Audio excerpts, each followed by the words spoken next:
नमस्कार दोस्तों, मेरा नाम है विमल सिंह। बालाजी स्टडी अड्डा में आप सभी का स्वागत है। तारीख आपकी आज है 18 जुलाई 2026 की। कल आपका बिहार शिक्षकों के ट्रांसफ़र को लेकर के पूरी जो समय सारणी है वो जारी हो चुकी है। परंतु उस समय सारणी के जारी होने के अलावा मार्च 2027 तक कुछ ऐसे हैं जिनके जो ट्रांसफ़र है उस पर रोक लगी रहेगी तबादलों पर, और उसके दायरे में कौन सभी आएंगे उसी को लेकर अलग अलग अपडेट हैं, एक एक करके सभी की बात करेंगे। तो न्यूज़ का शीर्षक है मार्च 2027 तक सभी तरह के तबादलों पर लगेगी रोक।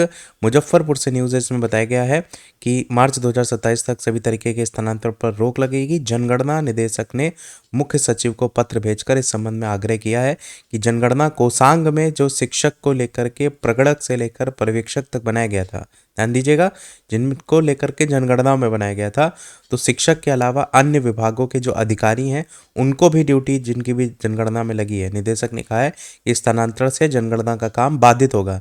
और इन कर्मियों से लेकर चार्ज अधिकारी तक की ट्रेनिंग जो है वो दी जा चुकी है। पहले चरण का काम कंप्लीट हो चुका है। ऐसे में ट्रेंड व्यक्तियों के स्थानांतरण से जनगणना का काम काफ़ी प्रभावित होगा। निदेशक ने कहा है कि इसके देखते हुए जनगणना हित में 31 मार्च 2027 तक सभी तरीके के स्थानांतरण को स्थगित करने की अपील जो है वो की है। एक और देखेंगे न्यूज़ अपडेट, तो अफसर कर्मियों के तबादले पर मार्च 2027 तक रोक संभव। और जनगणना निदेशक ने मुख्य सचिव को लेकर लेटर लिखा।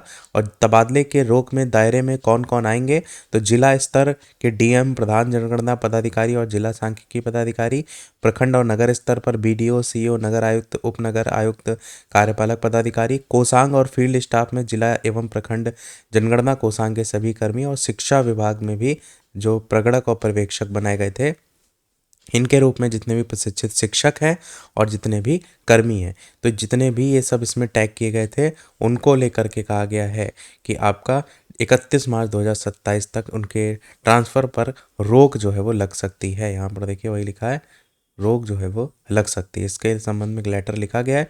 जून जुलाई में बड़े स्तर पर चल रहे तबादलों के बीच ये जो है फैसला लिया गया है। एक और अपडेट देखेंगे, जनगणना में लगे अफसरों के तबादले पर केंद्र को आपत्ति। अलग अलग न्यूज़पेपर में न्यूज़ प्रकाशित हुई ना, इसलिए मैं सारी आपको एक साथ दिखा रहा हूँ। तो गृह मंत्रालय के जनगणना कार्य निदेशालय ने मुख्य सचिव को लेकर के पत्र लिखा है, और यहाँ पर भी देखेंगे तो वही सारी चीज़ों को लेकर के जो है वो बात कही गई है। यहाँ पर देखिए लिखा है, दूसरे चरण के प्रारंभ होने से पहले स्थानांतरण जनगणना कार्य को गंभीर रूप से प्रभावित करेगा, इसलिए यहाँ पर कहा गया है। आगे देखेंगे तो ये है कल की न्यूज़, जहाँ पर 3 चरणों में होंगे शिक्षकों के तबादले। जो कल मैंने आपको नोटिस दिखाया था ना, उसको लेकर के भी न्यूज़ प्रकाशित हुई है कि पहले चरण में समानुपातीकरण को 29 से पढ़ेंगे आवेदन, 10 से 14 सितंबर तक होगा पारस्परिक स्थानांतरण, और 16 सितंबर से शुरू होगी सामान्य स्थानांतरण की प्रक्रिया।